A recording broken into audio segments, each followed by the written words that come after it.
বন্ধুগণ, আমি ইতিমধ্যেই জানতে পেরেছি সরকার ইন্টারনেট বন্ধ করে দেওয়ার সিদ্ধান্ত নিয়েছে।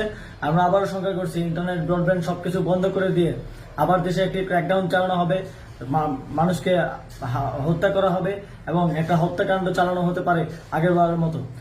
সেই জায়গা থেকে আমরা আমাদের আগামী এই পুরো সপ্তাহের কর্মসূচির আউটলাইন ঘোষণা করে দিয়ে যেতে চাই।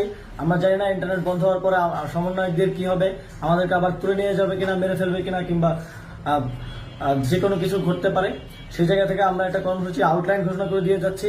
আমরা না থাকলেও আপনারা এই কর্মসূচিগুলো বাস্তবায়ন করবেন। আগামীকাল 5ই অগস্ট সারা দেশে শহীদ স্মরণে শহীদ হওয়া স্থানসমূহে শহীদ স্মৃতিফলক উন্মোচন করা হবে।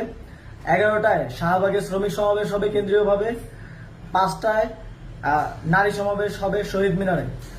সারা দেশে বিক্ষোভ ও গণ অবস্থান চলমান থাকবে। 6ই আগস্ট মার্চ টু ঢাকা ঘোষণা করছি। 6ই আগস্ট মঙ্গলবার সারা